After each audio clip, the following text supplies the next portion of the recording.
네, 여러분. 흔히 이런 얘기들 많이 하죠. 윤석열 대통령과 한동훈 국민의힘 비대위원장 두 사람 사이가 앞으로 어떻게 전개가 될 것인가에 따라서 한국의 정치 지형도가 이렇게 저렇게 모양새를 바꿀 가능성이 크다. 이렇게 보는 거죠. 그러니까 윤, 한, 이 두 사람 관계가 어떻게 앞으로 이제 설정되느냐가 우리 한국 정치에서 가장 중요한 팩터 중에 하나가 될 것이다. 뭐 이런 얘기인 겁니다. 한동훈 비대위원장이 마이웨이, 자신의 길, 자신의 정치, 이것이 이번이 시작인 것인가 아니면 여기까지인 것인가, 뭐 시작인가 끝인가, 뭐 이런 얘기도 나오고 있습니다. 윤석열 대통령이 워낙이 뭐 2인자의 권한을 인정하지 않는 스타일 아니냐, 뭐 이런 얘기도 나오고 있는데 과연 그럴까요? 하나씩 좀 점검을 해 보도록 하겠습니다. 이제 이런 얘기가 있습니다. 지금 국민의힘의 한 현역 의원이 이제 한동훈 비대위원장에 대한 비토 의견을 꺼내 들었다고 합니다. 이제 이 사람은 한동훈 위원장을 저격을 했는데 그 저격의 명분은 공정성 문제였습니다. 공식 석상에서 김경률 비대위원의 서울 마포을 출마, 원희룡 전 국토장관의 개항을 출마를 지지한 것이 과연 공정한 것이냐라고 따져 물었다고 그래요. 한 20분 동안 이렇게 이제 연설을 했다는데, 이제 이런 식으로 분석하는 게 정치권의 참 고질적인 그 습관적 정치공학이라고 할까요? 저는 그렇게 봅니다. 왜 이게 공정성 문제입니까? 원희룡이 인천 계양을 나가겠다 선언하고 출사표 던지고 한동훈 비대위원장이 박수 쳐주는 게 이게 공정성 유배입니까? 서울 마포을에 정청래가 자기 아성처럼 지키고 있는 그곳에 김경률이 나가겠다고 하는 것에 그것을 또 한동훈 위원장이 이렇게 손들어주고 무대 위로 불러서 박수 쳐주는 것이 그게 공정성 위배입니까? 그건 공정성하고는 관계가 없는 곳이라고 저는 생각을 합니다. 그곳은 험지 중에 험지입니다. 국민의힘이 봤을 때는. 이쪽에는 이재명, 이쪽에는 정청래 떡 버티고 있고 오랫동안 민주당이 거듭해서 선수를 쌓아오고 있던 지역구인 것입니다.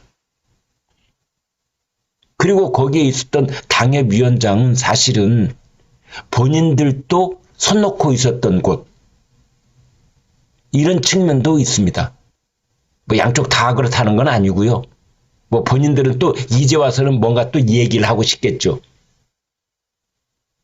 그러나 사실은 그 본인들도 당선 가능성을 저울질을 하면서 이 지역구에 내가 계속 있어야 되는가 아닌가, 여기가 전략공천이 되는 곳인가 아닌가, 나는 출마를 해야 되는가 말아야 되는가, 조직 정비를 지금부터 열심히 해야 되는가 말아야 되는가, 뭐 이런 상황이 있었던 것입니다. 험지들의 상황이 되게 그렇습니다.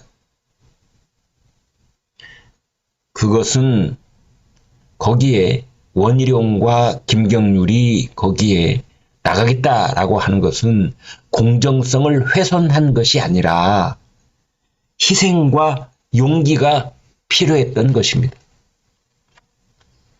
그건 역시 정치공학적으로 본다면 만에 하나 선거에서 패배를 하더라도 이른바 젖잘싸, 졌지만 잘 싸웠어. 선거에서 이기나 지느냐가 아니라 어느 정도 득표율로 지느냐, 이것이 더 중요한 관건일 수가 있는 지역이 바로 인천 계양을이요, 서울 마포을이라는 내부의 시각도 있는 겁니다. 그래서 원희룡과 김경률한테는 박수를 쳐줄 수 있는 거고, 한동훈 비대위원장이 무대 위로 올라오시라 해서 소개를 했던 것도 그런 차원이었던 겁니다. 지금부터 경선 얼마든지, 자, 인천 계양을에 나는 꼭 나가고 싶어. 그런데 왜 원희룡 손만 들어주는 거야? 내 손도 안 들어줘. 얼마든지 오세요. 얼마든지. 그렇게 인천 계양을에서 당선 가능성이 있고 거기가 꿈에 그리던 텃밭이라고 생각한다면 얼마든지 오라고. 서울 마포울도 마찬가지. 마포울에 나가고 싶어? 정청래 있는 곳에? 얼마든지. 김경률하고 경선 치르라고. 원희룡과 경선 치르라고. 거기 나가겠다는 용기는 없으면서 그런 희생정신은 없으면서 등 뒤에 서가지고 공정성을 훼손했다. 한동훈 비대위원장은 사과하라. 이건 말이 안 되는 겁니다. 또 이런 얘기 나오고 있습니다. 이제 정면 충돌을 했다라는 대목인데요. 한동훈 위원장의 입장을 반박하는 대통령실 관계자의 발언이 나오고 있었다. 미리 물품을 구입하고 구입하는 과정을 사전에 녹화하는 등 치밀한 기획 아래 영부인을 불법 촬영하는 초유의 사태가 벌어졌다라는 점을 더 강조를 해야지. 김건희 여사 건 관련해서 말이죠. 한동훈 위원장의 이 발언은 잘못됐다. 이제 이런 겁니다. 한동훈 비대위원장도 참 제가 봤을 때는 정치 백단이라고 할 만큼 노련하게 그 수위 조절을 하고 있습니다. 한동훈 비대위원장 당연히 대통령보다 그 밑에 있고 대통령과 그 관계를 원만하게 유지를 해야 된다는 건 누가 모르겠습니까? 그러면서 한편으로는 여론도 반영을 해야 되고 어떻게 보면 좁은 울타리 위를 걷고 있는 겁니다. 한동훈 위원장은. 그러면서 처음에는 국민의 눈높이에서 생각할 문제다 그랬다가 또 나중에는 제가 김 여사 사과를 말했었나요? 제가 드렸던 말씀 그대로 이해해 주시면 좋겠습니다. 이제 이런 식으로 얘기를 했더니 기자들이 또 뭐 입장 변화가 있다 뭐 이렇게 얘기하는데 제가 봤을 땐 입장 변화가 있는 것이 아니고 대통령과 적절한 수위 조절을 해 나가고 있는 겁니다. 입장 변화 없습니다. 똑같습니다. 누군가는 그러더라고요. 한동훈 비대위원장을 좀 더 압박해서 자기 자신의 목소리를 더 낼 수 있도록 해줘야 된다. 천만의 말씀입니다. 한동훈 비대위원장 보고 지금 부러지라고요? 그냥 천장에 높이 뛰게 해가지고 머리가 다 깨져서 피를 철철 흘리라고요? 그래 죽어버리라고요? 파토내라고? 그거 아니잖아요. 흔히들 현실과 이상 이런 얘기 하죠. 네. 이상은 아름답지만 또 현실은 냉혹한 것이다. 뭐 이런 말 하는데 정치권의 그 말을 이제 대입을 하면은 현실과 명분이라고 저는 말해보고 싶습니다. 아, 명분 아름답지요. 명분 아름답다는 거 누가 말 못합니까? 수직관계, 수평관계로 한 번에 그냥 딱 바꿔버리고 수평관계 했으니 이제 대통령한테 할 말 다 해야 되겠다. 사과하세요. 뭐 국민의 눈높이에 좀 맞춰주세요. 김건희 여사가 사과하든지 대통령이 사과하든지 나란히 사과하든지 하세요. 국민이 원하는 거 모르십니까? 이렇게 지금 가서 들이받으라고? 그 명분을 계속 유지하라고? 그 사람은요. 현실과 명분 사이에서 현실은 요만큼도 인정 안 하고 명분 속에 뜬구름 속에 몽롱하게 취해 있는 사람 그 이상도 이하도 아닐 겁니다. 현실과 명분 정치에서 이것이 매우 중요하고 그 양쪽에서 줄타기를 하는 것일지도 모르겠는데 정책은 말이죠. 집권 여당의 정책은 명분으로 밀어붙일 수 있습니다. 그러나 선거는 명분으로 치르는 게 아니라 현실로 치르는 겁니다. 어떻게 보면 김건희 여사의 리스크, 이게 현실일 수도 있습니다. 민주당은 이재명 사법 리스크가 현실인 겁니다. 그 현실과 명분 사이에서 지금 한동훈 비대위원장은 고도의 방정식을 풀어가고 있는 중인 겁니다. 또 이런 말도 나오더군요. 윤석열 대통령은 검사 시절부터 자기 의견과 다른 이인자를 용납하지 않는 스타일로 유명하다. 검사 시절부터 그는 디테일에 약한 대신 큰 흐름을 잘 잡고 자신의 단점인 디테일을 보완해주며 잘 따르는 후배들을 화통하게 챙기는 것으로 유명했다. 대신 위계가 분명했다. 대통령의 검찰총장 시절 대검 직원들의 말에 따르면 한 위원장이 보고차 총장실에 들어갔을 때 내부에서 큰 소리가 외부까지 흘러나온 적이 적지 않았다고 한다. 그런 한 위원장이 자기 정치를 한다는 조짐이 여러 군데서 포착되는 걸 대통령은 납득하기 어려웠을 것이다. 뭐 이런 얘기를 하는데 저는 그렇게 보지 않습니다. 윤석열 대통령의 큰 장점 중에 하나가 판세를 읽어내는 능력이 탁월하다는 점입니다. 윤석열 대통령이요, 네, 아무 데서나 들이받고, 뭐, 전 정권 때, 뭐, 나는 사람에게 충성하지 않습니다. 그래가지고, 그냥 앞에 보이는 자기 상급자한테 언제든지 나를 세우고, 그냥 들이받고, 찌르고, 뭐, 이랬던, 그렇게 보면 안 되는 겁니다. 엄청나게 섬세하고 디테일한 부분까지 다 계산을 하고, 그 판세를 읽어내는 능력이 있으면서 동시에 맷집도 출중한 것입니다. 형, 아우 이런 선후배 관계 또는 그것이 이제 검찰 내부에서 그렇게 형성되어 있던 윤석열 한동훈 관계가 어느 날 대통령이요 법무장관 관계를 또 이렇게 진화를 하고 이제는 대통령과 집권 여당의 당대표로 파트너십, 어떻게 보면 러닝메이트 비슷한 그런 관계로 발전을 하고 있는 겁니다. 무조건 내 말을 따르라, 상명하복, 이런 식으로 자꾸 이해하려고 하는 사람들이 있는데 그건 역시 매우 습관적인 고질병 같은 정치 분석 스타일인 겁니다.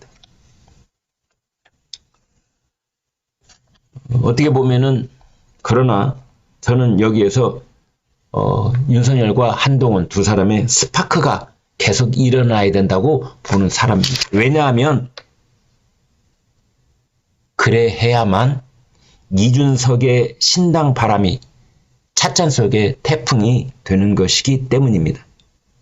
윤석열, 한동훈 스파크가 계속 일어나야만 이준석의 그 대체 효과가 한동훈으로 인하여 발생하는 것입니다. 이준석은 지금까지 반윤 그 에너지로 정치를 하는 중입니다. 윤한 스파크가 있어야만이 이런 이준석 프레임을 와해시키고 흡수할 수 있는 것입니다. 더더군다나 현재의 권력과 미래의 권력이 충돌하는 것은 어떻게 보면 긍정적인 측면도 있고 자연스러운 일인 겁니다. 권력 1인자와 차별화를 시도하는 2인자, 이 둘 사이에 충돌이 있었던 것은 과거에도 여러 차례 우리가 찾아볼 수 있습니다. 뭐 여기에는 지금 약간의 딜레마가 없지 않아 있을 수가 있습니다. 한동훈 비대위원장은 9회 말 구원 투수 겸 9회 말 투아웃 대타자 이런 역할을 하고 있습니다. 그러면서 최대 목표는 총선 승리입니다. 한동훈 비대위원장은 그런 말을 했습니다. 나는 총선 이후에 내 인생은 생각하지 않습니다. 그만큼 총선 승리에 모든 것을 올인하겠다는 것이고 그것을 위해서는 자기 목소리를 내는 것이 당연한 것입니다. 여론의 지지를 등에 업은 2인자로서의 숙명과 같은 길이기도 한 것입니다. 그런 상황 속에서 윤석열 대통령의 권한이 약간 위축되고 또 권력 누수가 있는 것처럼 보이는 현상 또한 자연스러운 것입니다. 그러나 이러한 판세를 전체적으로 읽어낼 수 있는 것이 바로 윤석열 대통령인 것입니다.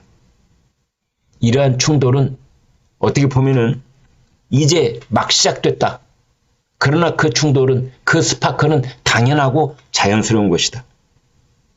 김건희 여사 리스크를 가지고 부딪힌 게 예선전이었다면 공천은 이제 본게임이 될 것이다. 이런 얘기도 하는데요. 그럴 수도 있습니다. 일부에서는 이런 얘기도 나옵니다. 총선 승리는 한동훈 위원장에게는 지상과제이지만 윤석열 대통령에게는 1순위가 아닐 수도 있다. 윤 대통령이 입버릇처럼 하는 말 중에 선거에서 지더라도 라는 말이 있다. 할 수 있는 건 하지만 선을 넘는 건 안 한다 라는 뜻이다. 그러니까 총선 승리라는 목표를 위해 형수를 건든다든가. 그러니까 윤 대통령 입장에서는 한동훈 비대위원장한테 김건희 여사를 이제 형수다 이렇게 말할 수 있는 거죠. 나를 밟고 가라는 건 있을 수 없다. 뭐 이렇게 분석들을 하는데 저는 그렇게 보지는 않습니다. 나를 밟고 가라. 윤 대통령이 나를 밟으면 안 돼. 그럴 사람이 절대 아닙니다. 나를 밟고 가되 형수는 건들지 마라. 뭐 이 정도의 선이 형성되어 있다라고 볼 수 있습니다. 위계 질서는 변함이 없다. 그러나 너와 나는 전후임이 될 것이다. 나는 전임 대통령, 너는 후임 대선 주자. 네가 대통령이 당선된다면 나는 전임 대통령, 너는 후임 대통령이 되는 것이다. 그런 상황이 계속이 되면은 사람들이 미래 권력 주변에 몰려들 것이다. 내가 그거 인정한다. 이제 이런 말이 나오고 있는 겁니다.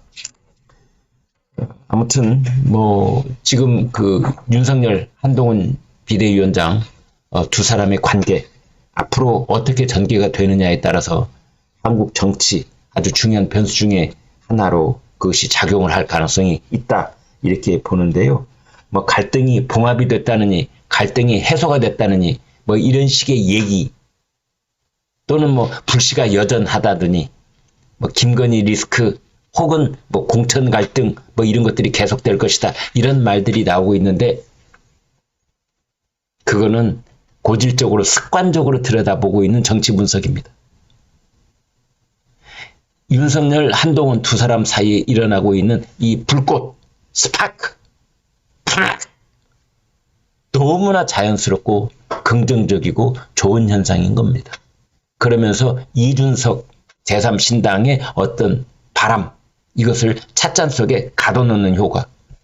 이런 스파크가 일어나면 일어날수록 이준석이 국민에게 다가갈 수 있는 이준석만의 메시지와 이준석만의 이미지가 마해돼 버리는 겁니다.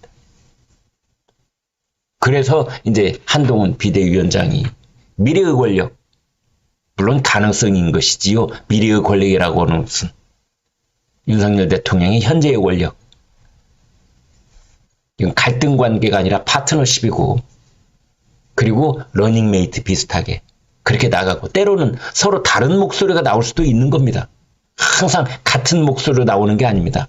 화음이라고 하는 것은 높은 소리가 나오는 이 파트가 있고 낮은 소리를 내는 파트가 있고 멜로디를 노래하는 파트가 있고 화음을 노래하는 파트가 있고 그렇게 역할 분담이 있는 것이 파트너인 것이지 똑같은 목소리, 똑같은 멜로디, 똑같은 박자를 밟아가는 것이 그게 파트너십이 아닌 겁니다. 네, 앞으로 윤석열, 한동훈 관계에 관한 라운드업을 말씀드렸습니다. 고맙습니다.